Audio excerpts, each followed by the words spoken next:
Yes, Miss Kasipit. Very good.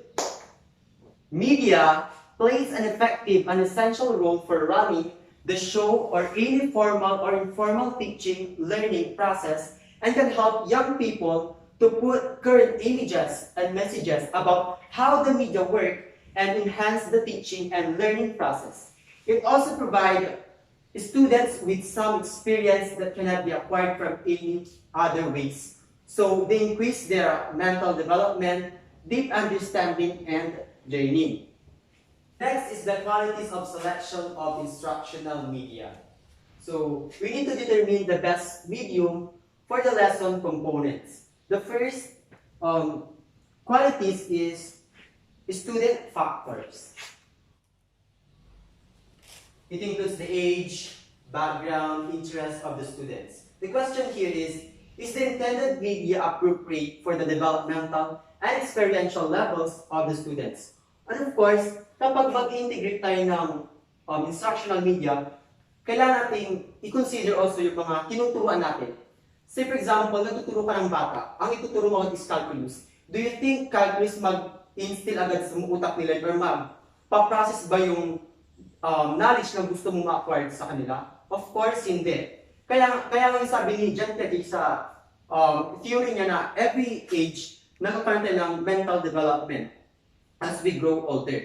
So, kapag ang students mo is nasa elementary level siya, of course, may corresponds lang na topic na appropriate para sa age nila. Pag sa high school, iba na naman, and then sa college.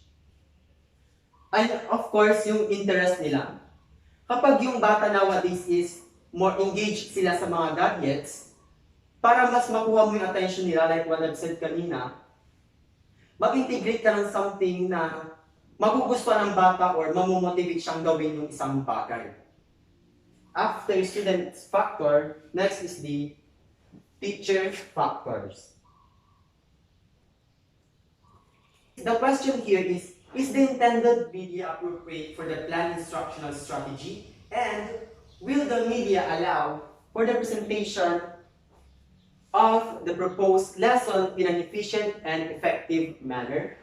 So, if we're going to compare the traditional and the modern way of teaching, kung yung mga teacher before is more on, gumagamit sila ng mga charts, chalkboard, diagrams, miniature, ngayon naman, more on PowerPoint, video presentation, ang mga modern teacher natin.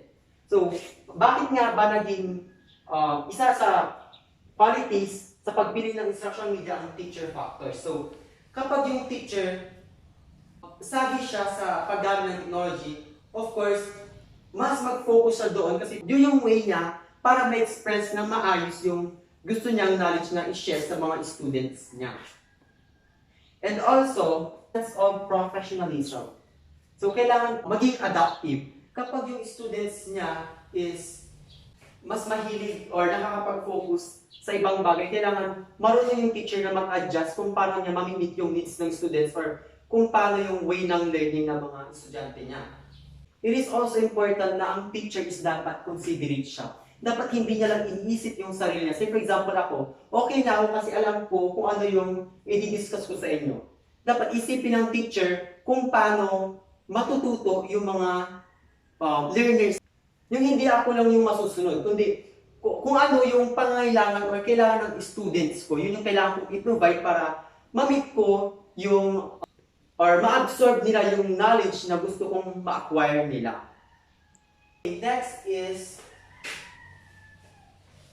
level of class.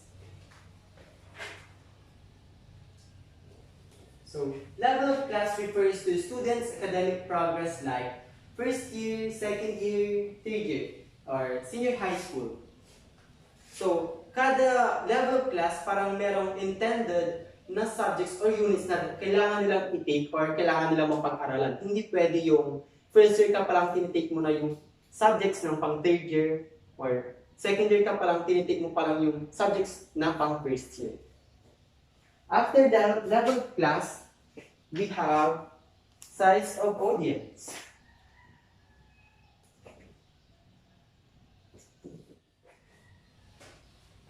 Question here is, what size of group must be accommodated in one room on a single occasion? Say for example ngayon, sa classroom natin, you are 40 plus. So, kapag gagamit ako ng instructional media, kailangan kong i-make sure or i-consider yung mga students ko sa likod kung nakikita ba nila.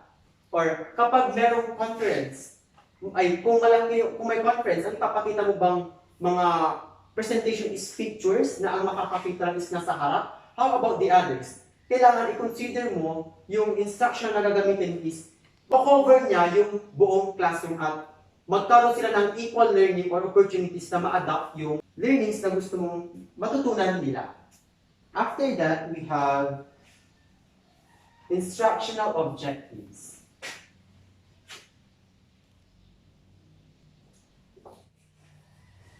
Instructional objectives refers to the outcomes that the student will be able to do after completing the discussion or instruction. The question here is the presentation adaptive to the learner's response, or does the desired instructional stimulus require motion, color, still pictures, spoken words, or written words? So pag sinabi natin instructional objectives, ito yung, ano ba yung ini-aim mo gamitin or integrate para ituro yung lessons mo.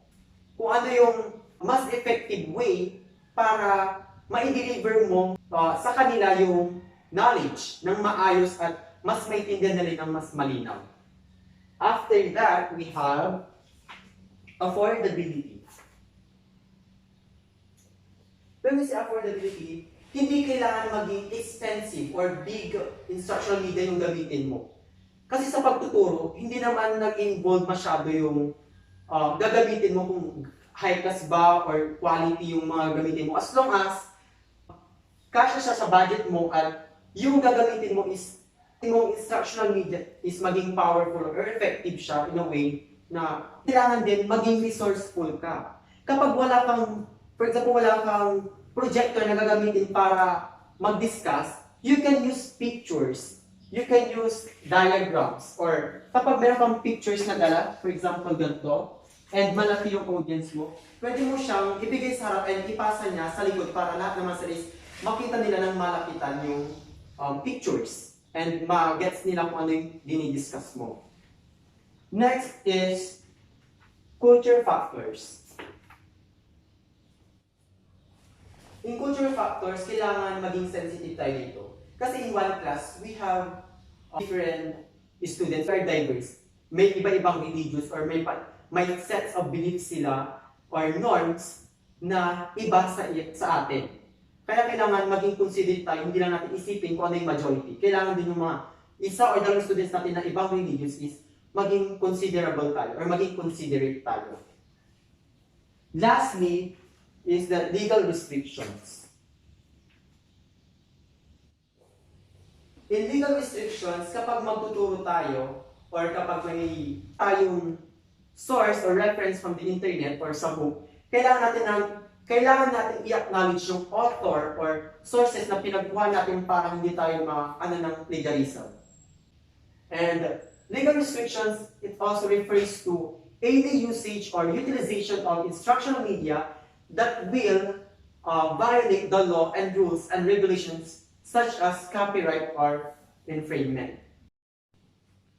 After discussing the qualities of selection of instructional media, let's now proceed to Dale's cone of experience or the cone of experience by Edgar Dale.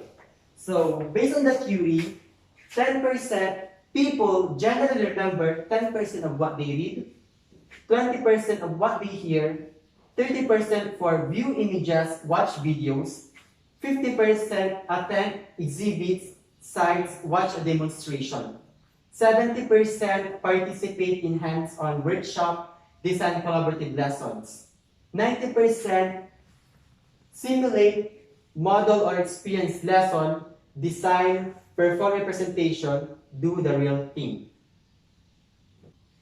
The cone of experience corresponds with three major modes of learning.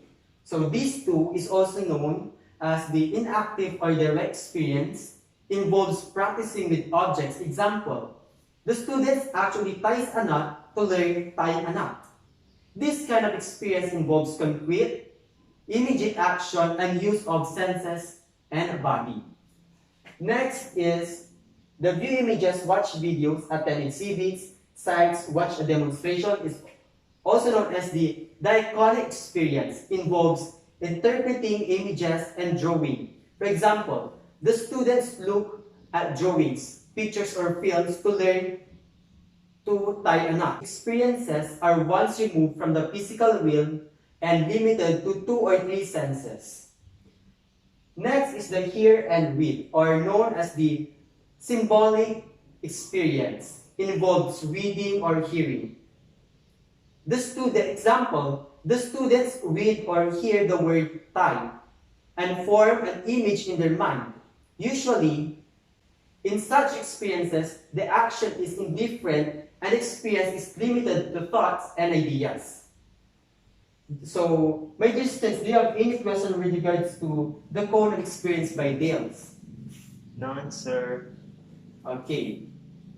After discussing all the concepts of instructional media, what are the importance of using instructional media in teaching and learning process? Second, why do teachers need to use instructional media in teaching the students? Last question, how to achieve a successful and meaningful teaching experience in using instructional media?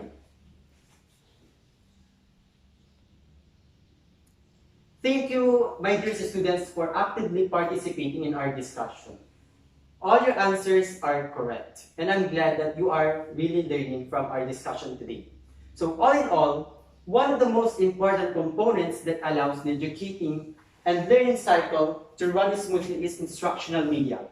As a result, its utilization has a significant impact on students' learning outcomes. Accessibility and sufficiency of instructional media contribute to improving students' cooperation because it expresses students to the current reality of learning while also fostering understanding and maintenance because things are remembered more readily when they are seen rather than when they are primarily heard. Students understand a given exercise when you employ instructional elements that are linked to the important content of the exercise. Educating and learning resources similar to instructional media are important because they encourage and motivate students to employ more than one sense, so broadening their range of consideration and keep when it comes to any area of learning, especially reading and writing abilities. Combining multiple instructional medium is critical. Do you have any questions or clarification with regards to our discussion today? Yes, Ms. Kasipit? Okay, none. So I will be dividing you again into 5 groups. And each group you have to choose your representative, and you have also to choose one of these 5 pictures of instructional media and explain as to why, how much it contributes to your learning. The criteria of judging, 5% for delivery, 15% for teamwork, and 30% for content. A total of 50%. So you only have 10 minutes to prepare your performance here. Go. Okay, may I call on Group 1, Group 2, Group 3, Group 4, Group 5. Okay, for your quiz, get 1/4 sheet of paper.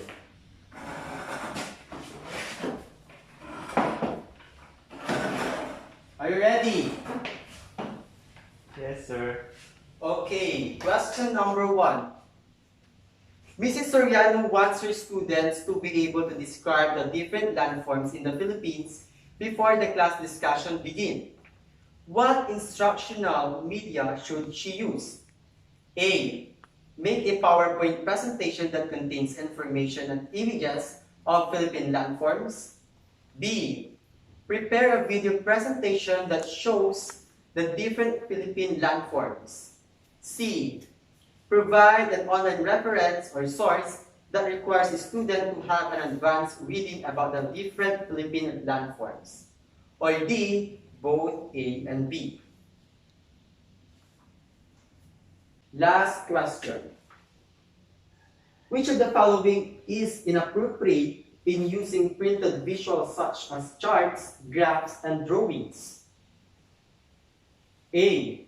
Provide written or verbal cues to highlight important aspects of visuals. B. Present the instructional materials simultaneously. C. Use materials that everyone can see. D. Make the presentation suspenseful. Okay? Exchange your paper at the back. Okay. Answer number 1. Are you done? Okay, answer number 1, letter C. Number 10, letter D. Okay?